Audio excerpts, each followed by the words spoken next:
of the job offers we received concerns me. There's a PF commander who's been talking big about getting into the nuclear arms trade. This could be connected to that yellow cake. And there's another contract I'd like you to handle. It's a wet job, but we need to divert Cypher's attention. Check the mission list for the details.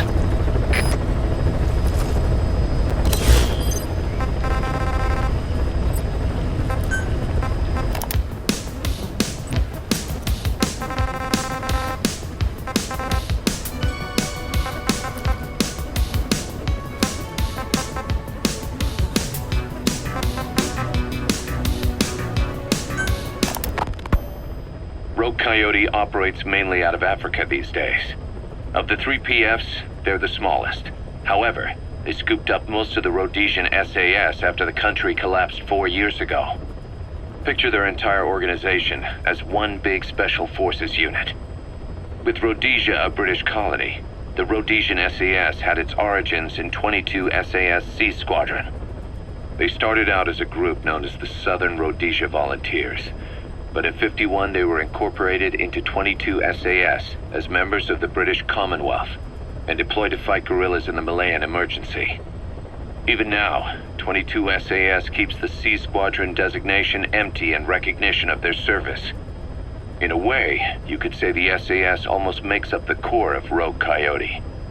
Later on, they were bolstered by other talent including former Celis Scouts and 32 Battalion. These guys are direct descendants of the best special forces in the world. They won't go down without a fight. Don't get careless. Kungenga Mine.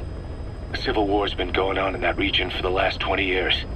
It's being fought by what are now 2 ethnic groups, the Buta and the Mbele.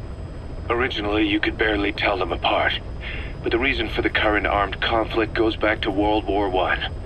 After the war, their land was colonized by a European power, and it decided to give local control to the Buta.